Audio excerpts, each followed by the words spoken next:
ছাত্ৰ-ছাত্ৰীসকল ইতিমধ্যে আমি পূৰ্বৰ ভিডিঅ' দুটাত ৰঘুনাথ চৌধুৰীদেৱৰ ৰচিত প্ৰশস্তি শীৰ্ষক কবিতাটো আলোচনা কৰিলো।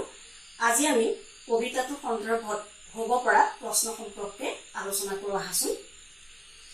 কবিতাটোত আমাৰ আহিব লগা প্ৰশ্নৰ ভিতৰত আমি যদি চাওঁ পাঠবোধ অংশত আমাৰ দুটা প্ৰশ্ন হ'ব পাৰে। পাঠবোধ অংশত এটা বাক্য আছে যে প্ৰশস্তি কবিতাটোত কবিয়ে প্ৰকৃতিৰ সৌন্দৰ্য বৰ্ণনাৰ মাজেৰে সুন্দৰৰ আৰাধনা কৰিছে। এতিয়া তোমালোকক সুধিব যে প্ৰশস্তি কবিতাটোত কবিয়ে কাৰ আৰাধনা কৰিছে। তেতিয়া আমি উত্তৰটো লিখিব লাগিব যে প্ৰশস্তি কবিতাটোত কবিয়ে প্ৰকৃতিৰ সৌন্দৰ্যৰ বৰ্ণনাৰ মাজেৰে সুন্দৰৰ আৰাধনা কৰিছে। দ্বিতীয় প্ৰশ্ন সুধিব আমাক যে প্ৰশস্তি শব্দৰ অৰ্থ কি। তেতিয়া আমি লিখিব লাগিব যে প্ৰশস্তি শব্দৰ অৰ্থ হৈছে আৰাধনা কৰা বা গুণানুকীৰ্তন কৰা। তাৰ পাছতে আমি শব্দাৰ্থ অংশলৈ আহোঁ যে আমাৰ পাঠটোত মই পূৰ্বে কৈছো যে কবিতাটোত যথেষ্ট উৎকৃষ্ট মানদণ্ডৰ শব্দ ব্যৱহাৰ হৈছে আৰু সেই শব্দসমূহৰ অৰ্থ আমাৰ পাঠৰ লগতে দিছে। আমি সেই শব্দসমূহৰ অৰ্থ মনত ৰাখিব লাগিব, কিয়নো কেতিয়াবা আমাক সেই শব্দবিলাকৰ পৰা বিভিন্ন চমু প্ৰশ্ন সুধিব পাৰে আৰু লগতে আমাৰ পৰীক্ষাত যে আহে সমাৰ্থ শব্দ লিখা, সেই সমাৰ্থ শব্দকে কেইবাটাও সমাৰ্থ শব্দ আমি এই শব্দাৰ্থৰাজিতে পাম। এতিয়া তোমালোকে শব্দাৰ্থসমূহ চাই যোৱাচোন যে প্ৰথম শব্দ আমাক দিছে অন্তৰিক্ষ, যাৰ অৰ্থ হৈছে আকাশ। আমাৰ পৰীক্ষাত প্ৰায়ে আহে আকাশ শব্দৰ সমাৰ্থ শব্দ কি। এটা ধুনীয়া শব্দ পালা অন্তৰিক্ষ। তাৰ পাছতে আমাক সুধিব পাৰে উষা মানে কি, ঋত্বিক মানে কি, কিশলয় শব্দৰ অৰ্থ কি। এনেধৰণে বিভিন্ন অৰ্থ আমাক সুধিব পাৰে। গতিকে তোমালোকে প্ৰতিটো শব্দৰ অৰ্থ সুন্দৰকৈ মনত ৰাখিবা। তেনেকৈ সমাৰ্থ শব্দ আছে ইয়াত বিহংগ, চৰাই সমাৰ্থ শব্দ আমাক সোধে, তেতিয়া এটা ধুনীয়া শব্দ তোমালোকে লিখিব পাৰিবা যে চৰাই সমাৰ্থ শব্দ বিহংগ। আকৌ আছে ফুল, ইয়াত কুসুম শব্দটো আছে, অৰ্থবিধ হৈছে ফুল। যেতিয়া আমাক ফুলৰ সমাৰ্থ শব্দ লিখিবলৈ দিব তেতিয়া আমি লিখিব পাৰিম কি কুসুম। তেনেধৰণে সুগন্ধ শব্দৰ অৰ্থ যদি আহে বা সুগন্ধ শব্দৰ যদি আমাক সমাৰ্থ শব্দ দিয়ে তেতিয়া আমি লিখিব পাৰিম কি পৰিমল মানে হৈছে সুগন্ধ। গতিকে তোমালোকে শব্দাৰ্থৰ কেইটা সম্পূৰ্ণ মনত ৰাখি থবা, যাতে সমাৰ্থ শব্দ আহক বা চমু প্ৰশ্ন আহক তেতিয়া লিখিবলৈ সক্ষম হোৱা। তাৰ পাছতে আমি কবিতাটোৰ প্ৰশ্নৰ যিখিনি আমাক দিছে অনুশীলনী হিচাপে সেই প্ৰশ্নখিনিলৈ আমি যাওঁ। তাৰ প্ৰথমতে আমাক দিছে চমু উত্তৰ লিখা। প্ৰথম প্ৰশ্নটো দিছে ৰঘুনাথ চৌধুৰীক কি কবি বুলি জনা যায়। এই প্ৰশ্নটো কবি পৰিচয় আলোচনা কৰোঁতে আমি পাইছিলোৱে যে ৰঘুনাথ চৌধুৰীদেৱক অসমীয়া সাহিত্যত বিহগী কবি আখ্যাৰে জনা যায়। তাৰপিছতে আমাক সুধিছে যে চৌধুৰীদেৱে ৰচনা কৰা দুখন কবিতা পুথিৰ নাম। তোমালোকে কবিতা পুথিৰ নাম পাইছাই, সাদৰী, দহিকতৰা, কাৰবালা, নৱমল্লিকা, যিকোনো দুখন কবিতা পুথিৰ নাম তোমালোকে সেই প্ৰশ্ন উত্তৰ হিচাপে লিখিব পাৰিবা। তাৰপিছতে আমাক সুধিছে যে প্ৰকৃতিক কোনে আদৰি আনিলে বুলি কবিয়ে কৈছে। আমি পাইছো যে নৱ কিশলয় দলে প্ৰকৃতিক আনিলে আদৰি, তাৰমানে উত্তৰটো কি হব, কিশলয় মানে আমি পাইছিলো কুঁহিপাত। এতিয়া আমি লিখিম যে কুঁহিপাত বিলাকে প্ৰকৃতিক আদৰি আনিলে বুলি কবিয়ে কৈছে। তাৰপিছতে আমাক সুধিছে যে মন্দিৰৰ উপেক্ষিত কি ফুলে প্ৰেম পৰিমল যচা বুলি কবিয়ে কৈছে। আমি পাইছোৱে যে মন্দিৰৰ উপেক্ষিত ৰবাব ফুলে প্ৰেম পৰিমল যচা বুলি কবিয়ে উল্লেখ কৰিছে। তাৰ পাছৰ প্ৰশ্ন আমাক দিছে জল, স্থল আৰু ক'ত দেৱতাৰ মহা অভিযান চলিছে। আমি পাইছোৱে যে জল, স্থল, অন্তৰিক্ষ সকলোতে। গতিকে উত্তৰটো হ'ব কি যে জল, স্থল আৰু অন্তৰিক্ষ অৰ্থাৎ আকাশত দেৱতাৰ মহা অভিযান চলিছে। তাৰ পাছত আমাক সুধিছে মহামহিমৰ গান কিহে গায় বুলি কবিয়ে কৈছে। উত্তৰ আমি কি কম যে কৃষক বেনুৱে মহামহিমৰ গান গায় বুলি কবিয়ে উল্লেখ কৰিছে। এই প্ৰশ্নকেইটা 1 নম্বৰৰ কাৰণে তোমালোকৰ আহিব আৰু আটাইকেইটা প্ৰশ্ন তোমালোকে সুন্দৰকৈ কৰি পেলাবা। তাৰপিছত আমাক সুধিছে যে কবিতাটোত কবিয়ে প্ৰকৃতিৰ কি কি বস্তু টানি আনিছে লিখা। এতিয়া আমি দেখিছো যে প্ৰকৃতিৰ সৌন্দৰ্য বৰ্ণনা কৰিবলৈ যাওঁতে চৌধাৰীদেৱে প্ৰকৃতিৰ বিভিন্ন উপাদানক কবিতাটোৰ মাজত ঠাই দিছে। এতিয়া সেই উপাদানবিলাকনো কি কবিতাটোত পঢ়িলে আমি ধুনীয়াকৈ জানিব পাৰিম। এতিয়া তোমালোকে উত্তৰটো কি লিখিবা? কুঁহিপাতৰ কথা আছে, নৱকিশলয়, গতিকে প্ৰকৃতিৰ বিভিন্ন উপাদানৰ ভিতৰত কুঁহিপাত, ফুলি থকা ফুল, ৰবাব টেঙাৰ ফুল, তাৰ পাছতে আমাৰ জল অৰ্থাৎ পানী, মাটি, আকাশ, এই সকলোবিলাক, তদুপৰি বনৰীয়া চৰাই, গছ, লতিকা, এই সকলোৰে উল্লেখ কবিয়ে কবিতাটোৰ মাজেদি কৰিছে বা কবিতাটোত প্ৰকৃতিৰ এই সকলোবিলাক উপাদান কবিয়ে টানি আনিছে। তাৰপিছতে আমাক সুধিছে যে কবিতাটোত কবিয়ে কিয় আৰু কাৰ প্ৰশস্তি কৰিছে লিখা। এতিয়া আমি পাঠবোধত প্ৰথম বাক্যটো পাইছোৱেই যে প্ৰশস্তি শীৰ্ষক কবিতাটোত কবি ৰঘুনাথ চৌধাৰীদেৱে প্ৰকৃতিৰ সৌন্দৰ্যৰ বৰ্ণনাৰ মাজেৰে সুন্দৰৰ আৰাধনা কৰিছে বা সুন্দৰৰ প্ৰশস্তি কৰিছে। আৰু তাৰ উত্তৰত অকমান বুজাই লিখিবা, কাৰণ 2 বা 3 নম্বৰৰ কাৰণে প্ৰশ্নটো আহিব। আৰু তেতিয়া তোমালোকে লিখিবা যে কবিতাটোৰ প্ৰথম অংশত কবিয়ে প্ৰকৃতিৰ অনুপম সৌন্দৰ্যৰ বৰ্ণনা কৰিছে। ৰাতিপুৱাৰ লগে লগে প্ৰকৃতিয়ে যি অনুপম শোভা ধাৰণ কৰে সেই শোভাক প্ৰথমে কবিয়ে আৰাধনা কৰিছে আৰু সেই প্ৰকৃতিৰ শোভাৰ মাজতে কবিয়ে সুন্দৰৰ অৰ্থাৎ নেদেখাজনৰ অস্তিত্ব অনুভৱ কৰিছে আৰু সেই নেদেখাজনক আৰু অৰ্থাৎ সেই সুন্দৰক কবিয়ে প্ৰশস্তি কৰিছে। কিয়নো কৰিছে? যে কবিয়ে জানে যে এই সকলো স্ৰষ্টাৰ মূলতেই আছে পৰম পুৰুষ ভগৱান। প্ৰকৃতিৰ যি বিনন্দীয়া সৌন্দৰ্য, সেই সৌন্দৰ্য সৃষ্টি কৰিছে সেই নেদেখাজনেই। গতিকে প্ৰকৃতিৰ সৌন্দৰ্যৰ মাজত লীন হৈ থকা সেই সুন্দৰৰ কবিয়ে আৰাধনা কৰিছে আৰু লগতে আমাকো বা মানৱকো কি কৰিছে? সেই সুন্দৰৰ আৰাধনা কৰিবৰ কাৰণে আহ্বান জনাইছে। তাৰ পাছৰ প্ৰশ্নলৈ আহা। কবিতাটোত প্ৰকৃতিৰ সুধাৰ মাজত কিদৰে সুন্দৰৰ সাধনা লুকাই আছে বিৱৰি লিখা। এতিয়া আমি এই প্ৰশ্নটোৰ উত্তৰো এনেধৰণে লিখিব লাগিব যে ৰঘুনাথ চৌধাৰীদেৱে ৰচনা কৰা প্ৰশস্তি শীৰ্ষক কবিতাটোত প্ৰকৃতিৰ সুধাৰ মাজত সুন্দৰৰ সাধনা লুকাই আছে।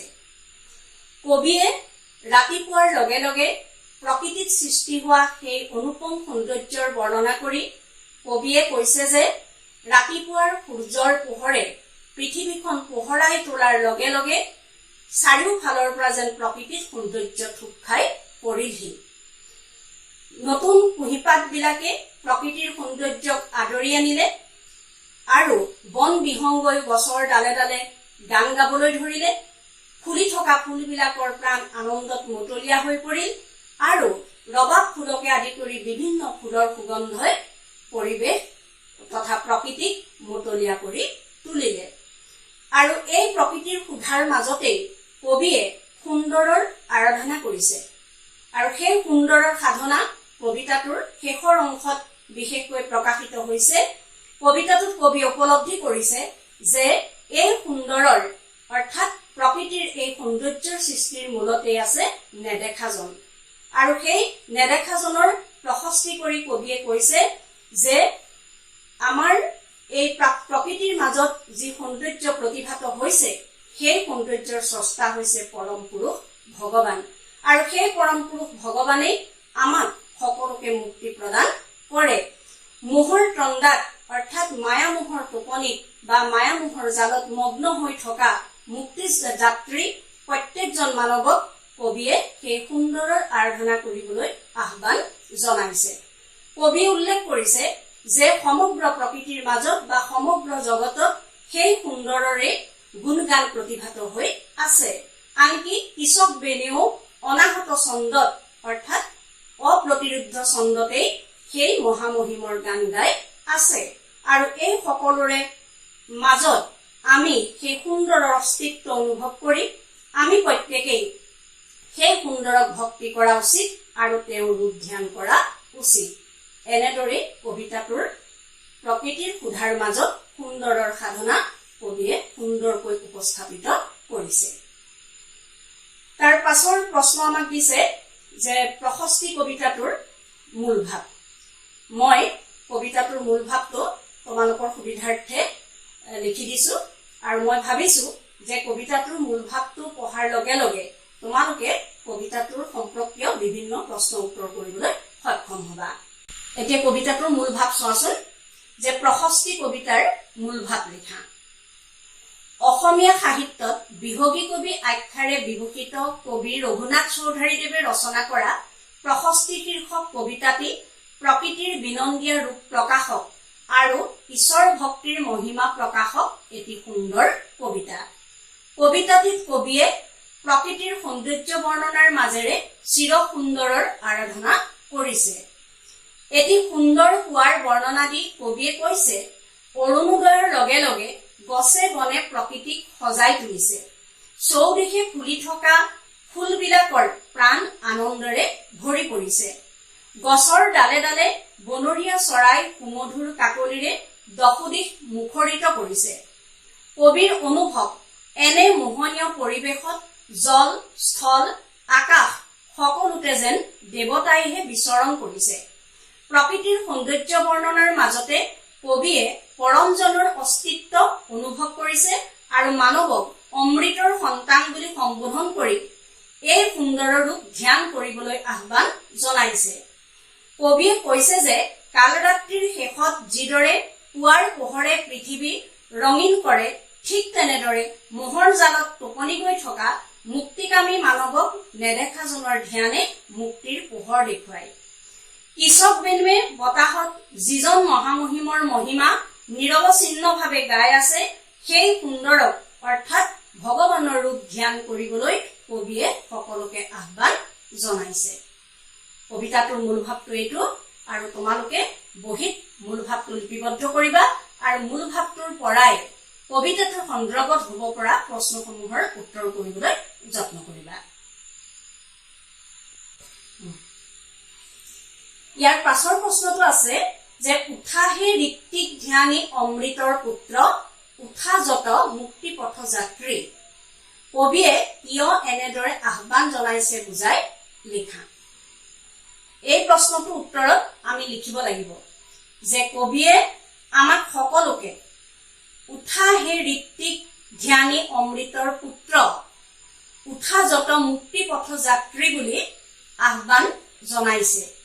কিয়নো কবিয়ে কৈছে যে প্ৰকৃতিৰ সৌন্দৰ্যৰ মাজতেই সুন্দৰ অৰ্থাৎ নেদেখাজনৰ অস্তিত্ব জড়িত হৈ আছে আৰু তেওঁ যে সেই অস্তিত্ব অনুভৱ কৰিছে আৰু আমাকো সেই ৰূপ ধ্যান কৰিবলৈ কৈ কবিয়ে এটা কথাই কৈছে যে আমি সকলোৱে হৈছো মুক্তি পথৰ যাত্ৰী আৰু আমি সদায় ভগৱানৰ ভক্তি কৰা উচিত আৰু ভগৱান ভক্তিয়েহে আমাক মুক্তিৰ পোহৰ দেখুৱাব পাৰে। গতিকে কবিয়ে সকলো মানৱক অমৃতৰ পুত্ৰ বুলি সম্বোধন কৰি লগতে পুৰোহিত, ধ্যানৰত পুৰোহিত বুলি সম্বোধন কৰি আমাক সেই সুন্দৰ ৰূপ ধ্যান কৰিবলৈ অৰ্থাৎ ভগৱানক ভক্তি কৰিবলৈ আহ্বান জনাইছে। আৰু কবিয়ে এই আহ্বানৰ মূলতে হৈছে যে সমগ্ৰ বিশ্ব ব্ৰহ্মাণ্ড তথা প্ৰকৃতিৰ এই সুষমাময় সৌন্দৰ্য সৃষ্টিৰ আঁৰত যিজন আছে সেইজনেই হৈছে সকলোৰে মুক্তিদাতা আৰু সেই মুক্তিদাতাক ভক্তি কৰিবলৈ আমি সকলোৱে তেওঁৰ ৰূপ ধ্যান কৰা উচিত। তাৰ পাছৰ প্ৰশ্নটো আমাক দিছে যে সুন্দৰৰ ৰূপ ধ্যান কৰিবলৈ কবিয়ে ভক্তবৃন্দক কিয় আহ্বান জনাইছে বুজাই লিখা। এই প্ৰশ্নটোৰ উত্তৰো আমি পূৰ্বৰ প্ৰশ্নৰ সৈতে প্ৰায় একেই। তাতো আমি লিখিব লাগিব যে কবিয়ে প্ৰকৃতিৰ অনুপম সৌন্দৰ্যৰ মাজত অনুভৱ কৰা সেই সুন্দৰক ৰূপ ধ্যান কৰিবলৈ আমাক সকলোকে আহ্বান জনাইছে। কিয়নো যে এই সৌন্দৰ্যৰ সৃষ্টিৰ মূলতে হৈছে পৰম পুৰুষ ভগৱান আৰু সেই ভগৱানেই হৈছে আমাৰ সকলোৰে মংগল কৰোতা। আমি প্ৰতিজন ব্যক্তিয়ে হৈছো একোজন মুক্তি পথৰ যাত্ৰী। যিদৰে কাল ৰাত্ৰিৰ আন্ধাৰ আঁতৰাই আমাক সূৰ্যৰ পোহৰে আমাৰ মন বা পৃথিৱী পোহৰ কৰি তোলে, ঠিক তেনেধৰণে সুন্দৰ ৰূপ ধ্যানে আমাৰ মনৰ মলিনতা আঁতৰ কৰি বা মায়ামোহৰ জাল আঁতৰাই আমাক মুক্তি প্ৰদান কৰিব পাৰে।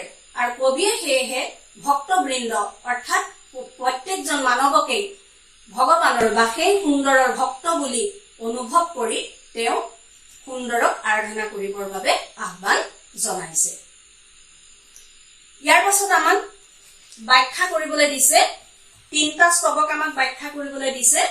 তাৰে প্ৰথমটো স্তৱক মই তোমালোকৰ কাৰণে আৰ্হি প্ৰশ্নোত্তৰ হিচাপে কৰি দিছো, চোৱাচোন। প্ৰথম আমাক দিছে, উঠে তৰু শিৰে শিৰে বন বিহংগৰ ছন্দভৰা সুমধুৰ তান, জল স্থল অন্তৰিক্ষ সকলোতে যেন দেৱতাৰ মহা অভিযান। এই ব্যাখ্যাটো আমি কেনেকৈ কৰিম? উক্ত কবিতা স্তৱকটি আমাৰ পাঠ্যপুথি অসমীয়া সাহিত্য চয়নিকাৰ অন্তৰ্গত বিহগী কবি ৰঘুনাথ চৌধাৰীদেৱে ৰচনা কৰা প্ৰশস্তি শীৰ্ষক কবিতাটিৰ পৰা উদ্ধৃত কৰা হৈছে। প্ৰকৃতিৰ মনোমোহা সৌন্দৰ্যৰ গুণানুকীৰ্তন কৰাৰ প্ৰসংগত কবি চৌধাৰীদেৱে প্ৰশ্নোদ্ধৃত স্তৱকটিৰ অৱতাৰণা কৰিছে। অৰুণোদয়ৰ লগে লগে সূৰ্যৰ ৰঙীন পোহৰে পৃথিৱীখন পোহৰাই তোলাৰ লগে লগে চাৰিওফালে সৌন্দৰ্যৰ সমাহাৰ ঘটে। গছে বনে প্ৰকৃতি ৰাণীক সজাই তোলে। ফুলি থকা ফুলবোৰৰ প্ৰাণ আনন্দৰে ভৰি পৰে। গছৰ ডালে ডালে বনৰীয়া পক্ষীয়ে গীত গায়। বন বিহংগৰ ছন্দভৰা শুৱলা গানে প্ৰকৃতিৰ চৌদিশ মুখৰিত কৰি তোলে। প্ৰকৃতিৰ সৌন্দৰ্যৰে ভৰি পৰা সেই পৰিৱেশত কবিয়ে অনুভৱ কৰিছে যেন মাটি, পানী, আকাশ সকলোতে দেৱতাসকলে বিচৰণ কৰিছে। স্তৱকটিৰ জৰিয়তে ৰাতিপুৱাৰ প্ৰাকৃতিক সৌন্দৰ্য অতি স্পষ্টকৈ আৰু মনোৰমকৈ প্ৰকাশ পাইছে। এতিয়া ইয়াৰ পাছতো আমাক 2টা স্তৱক ব্যাখ্যাৰ কাৰণে দিছে আৰু ইতিমধ্যে তোমালোকক সম্পূৰ্ণ কবিতাটোৰ পাঠ ইতিমধ্যে দিয়া হ'ল। মই ভাবিছো যে কবিতাটো তোমালোকে নিশ্চয় বুজি পাইছা আৰু তাৰ পৰাই তোমালোকে আমাৰ প্ৰশ্নাৱলীত দিয়া যি 2টা স্তৱক সেই পৰৱৰ্তী স্তৱক 2টাৰ ব্যাখ্যা তোমালোকে কৰিব পাৰিবা। তাৰ পাছতে ভাৱ বিষয়ক প্ৰশ্ন দিছে। এতিয়া চোৱাচোন, অৰ্থ লিখা দিছে, কিশলয়, চিত্ৰহাৰী, অন্তৰিক্ষ, তন্দ্ৰালোহ। আটাইকেইটা শব্দৰ অৰ্থ আমাৰ শব্দাৰ্থত আছে, তোমালোকে ধুনীয়াকৈ লিখি ল'বা। তাৰপিছত দিছে বাক্য ৰচনা কৰা, দশোদিশ, উপেক্ষিত, জৰাজীৰ্ণ, অমৃত আৰু মোহ। এতিয়া তোমালোকক মই এটা কথা ক'ব বিচাৰিছো যে বাক্য ৰচনা সদায় উন্নত মানদণ্ডৰ হ'ব লাগিব। যিহেতুকে তোমালোক 10ম শ্ৰেণীৰ ছাত্ৰ ছাত্ৰী, গতিকে তোমালোকে বাক্য ৰচনা কৰোঁতে সদায় সচেতন হ'বা যাতে তোমালোকৰ বাক্যটোৱে যিটো বাক্য তোমালোকে ৰচনা কৰিবা সেই বাক্যটোৱে ভাষাটোৰ ওপৰত থকা তোমালোকৰ দক্ষতা প্ৰকাশ পায়। এতিয়া চোৱা, মই এই বাক্য ৰচনা কেইটা তোমালোকক অকণমান কৈ দিছো। প্ৰথম আমাক দিছে দশোদিশ। আমি লিখিম যে এসময়ত আমাৰ ভাৰত মাতৃৰ ঐতিহ্য দশোদিশে বিয়পি পৰিছিল, বা তেনেধৰণৰ বাক্য তোমালোকে নিজেও লিখিবা। তাৰপিছতে আমাক দিছে উপেক্ষিত। উপেক্ষিত শব্দৰ অৰ্থ হৈছে অনাদৃত। এতিয়া আমি কি ক'ম যে মহাকাব্য ৰামায়ণত লক্ষ্মণ পত্নী উৰ্মিলাৰ জীৱন কাহিনী মহাকবিৰ দ্বাৰা উপেক্ষিত হৈ ৰ'ল। তাৰপাছত দিছে জৰাজীৰ্ণ। অকলশৰীয়া বৃদ্ধাগৰাকীৰ জৰাজীৰ্ণ ঘৰটি গাঁৱৰ ৰাইজে সুন্দৰকৈ নিৰ্মাণ কৰি দিলে। তাৰপিছত দিছে অমৃত। আমি লিখিব পাৰিম যে শিশুৰ মাত অমৃতৰ তুল্য। তাৰপিছত আছে মোহ। সেইটো আমি লিখিব পাৰিম অত্যধিক ধনৰ মোহে মানুহক দুৰ্নীতিগ্ৰস্ত কৰে। গতিকে এনেধৰণে বাক্য লিখিবা। অৱশ্যে মই কোৱা বাক্যকেইটাই যে লিখিব লাগিব সেইটো নহয়, মই তোমালোকক আৰ্হিৰ হিচাপেহে বাক্যকেইটা কৈ দিছো আৰু তোমালোকে ইয়াতকৈও ভাল বাক্য লিখিবলৈ নিজে চেষ্টা কৰিবা।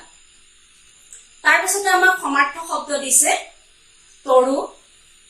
তৰু শব্দৰ অৰ্থ হৈছে গছ, গতিকে সমাৰ্থ শব্দ গছ বা বৃক্ষ লিখিবা। মুক্তি, মুকুতি, সুমধুৰ, শুৱলা, অভিযান, যাত্ৰা আৰু ধ্যানী। ধ্যানী সমাৰ্থ শব্দ হ'ব ধ্যানৰত। এইখিনিয়ে হৈছে প্ৰশস্তি কবিতাটোৰ আমাৰ প্ৰশ্নাৱলীত থকা প্ৰশ্নখিনি। আৰু মই ভাবিছো যে তোমালোকে মই প্ৰশ্নসমূহ যিদৰে আলোচনা কৰি দিলো সেইখিনি নিশ্চয় অলপ হলেও অনুভৱ কৰিব পাৰিছা আৰু তোমালোকে মই কোৱা কথাখিনিৰ লগতে নিজেও যত্ন কৰি সুন্দৰকৈ কবিতাটোৰ প্ৰশ্নখিনি উত্তৰ কৰি পেলাবা।